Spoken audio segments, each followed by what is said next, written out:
What's up, guys?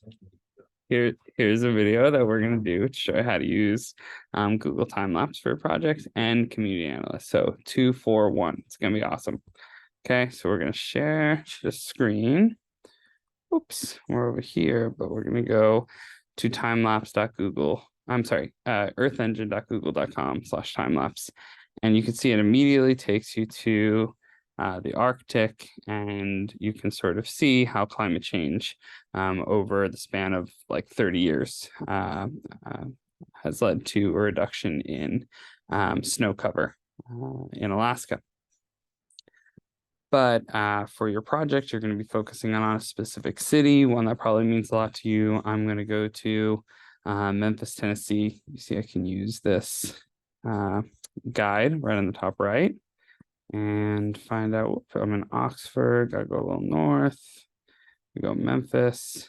Okay, you can see I'm starting out in 1984, and as the years go on, you see a lot more urban development.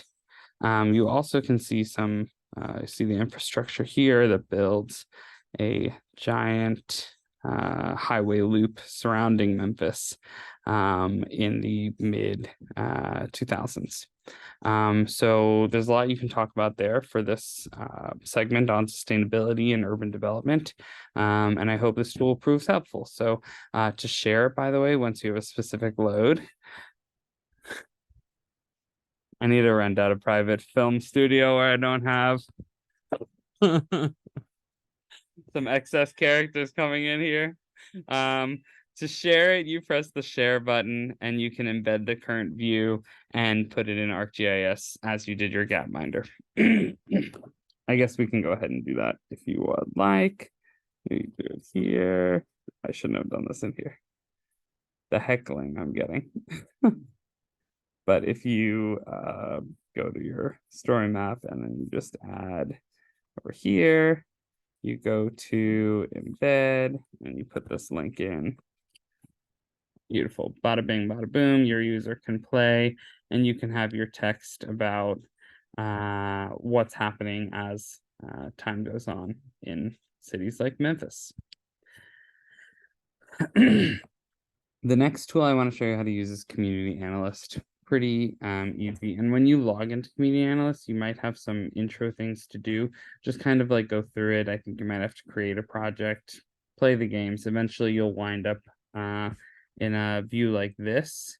And you will not have these polygons on, for instance. It'll just be a clear map. But what Community Analyst does is able to give you some really cool information about places.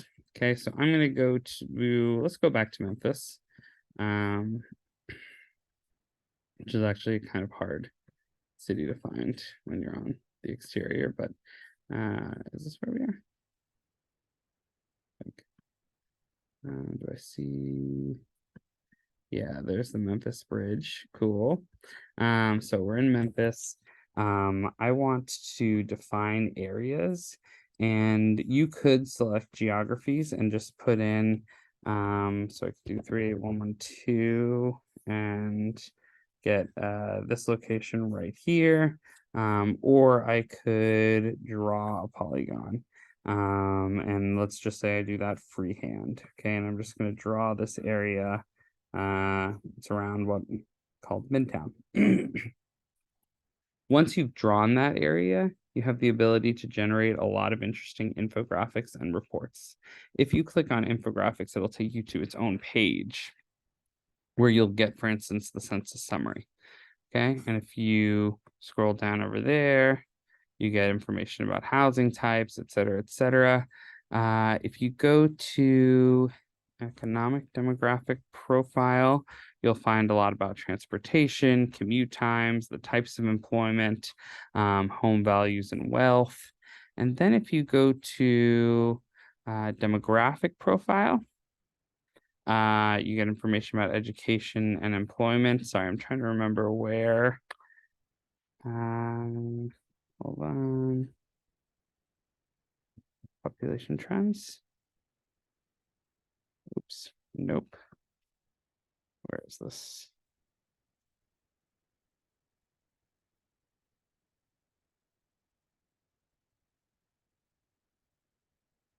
Sorry, one of these gives the population pyramids, and I'm trying to find which one. Eating places. Exactly. All right, let's put that one right.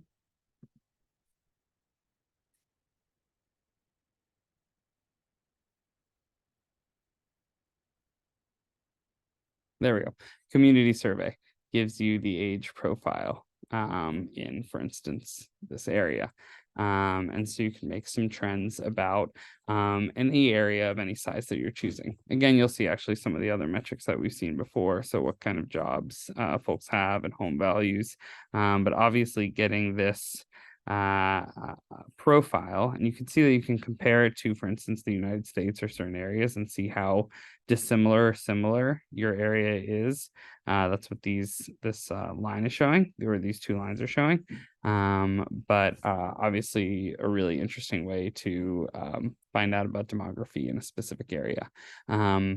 Others, you'll have to inform other sections of this part of your story map with some of these infographics. So really just play around. There's a lot of cool data to uncover there. In addition to infographics, there's some information that's only found with reports. These, as you'll see, are a lot more.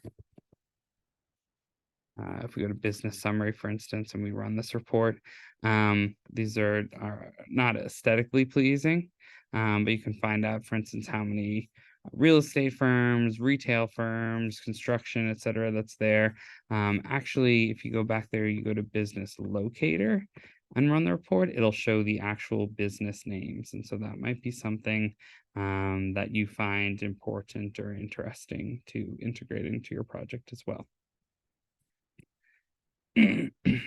Open the report and you'll see, right, all of the different Tennessee Shakespeare Company or Lenny's Grill and Sub, things like that. Okay. There's one I just remembered. If we go back to infographics, there's one more that I wanted to show y'all that I think is present is your dominant tapestry profile. And what it will show is a tapestry segment that it sort of classifies your place as, this one called life mode. If we click on here, it'll get a little bit more information.